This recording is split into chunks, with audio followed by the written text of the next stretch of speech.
Hello guys, welcome to my channel. তো আজ আমি তোমাদের জন্য নিয়ে এসেছি ঝালমুড়ির রেসিপি। একটা সুন্দর মুড়ি মাখা, তার জন্য চানাচুর লাগবে, কাঁকুর, পেঁয়াজ কুচি, বাদাম ভাজা, লেবু আর এখানে রসুন কুচি আর ভাজা লঙ্কা। যেহেতু কাঁচা লঙ্কা কাঁকুরের সঙ্গে ভালো লাগবে না, মুড়ি আর আম তেল ঘরোয়া।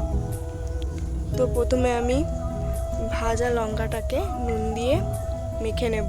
আমার ভিনদেশী তারা যেহেতু এটা কাঁকুরের সঙ্গে কাঁচা লঙ্কা দিলে মানবে না, সেই জন্য আমি ভাজা লঙ্কাটার সাথে কাঁকুরটা অ্যাড করে নিচ্ছি। তারপর পেঁয়াজ কুচিটা এর মধ্যে দিয়ে দেব। ঠিক সন্ধে নামার মুখে তোমার নাম লেবুটা সরিয়ে রাখলাম, পরে দেব। তারপর রসুন কুচিটা দিয়ে দিলাম, মুখ লুকিয়ে কারবো। তারপর চানাচুরটা দিয়ে নেব তোমার গল্প এবং ঘরোয়া বাদাম ভাজা দিয়ে দেব।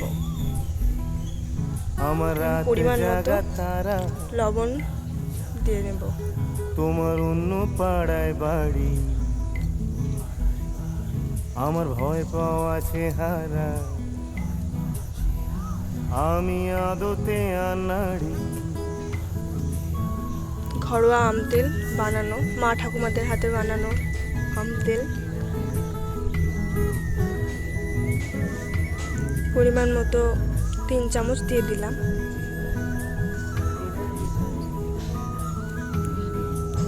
এরপর লেবুটা দিয়ে দেব।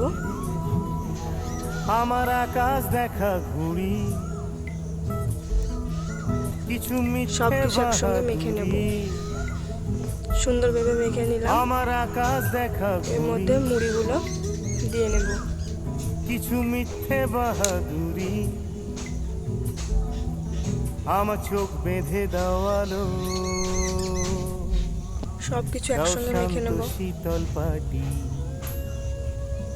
সুন্দরভাবে। মায়ের মতোই ভালো, আমি একলাটি পথ হাঁটি।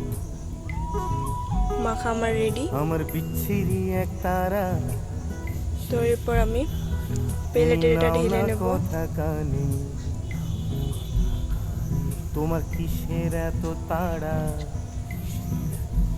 এই রাস্তা পার হবে সাবধান। এবার প্লেটে দিয়ে সার্ভ করার জন্য রেডি। এটা আরেকটু সুন্দর লাগার জন্য একটা শুকনো লঙ্কা ভাজা এর উপর দিয়ে দেবো। তোমার যদি ভালো লাগে থাকে তাহলে লাইক, সাবস্ক্রাইব আর বেল আইকনটা প্রেস করে দিও। Love you all, tata.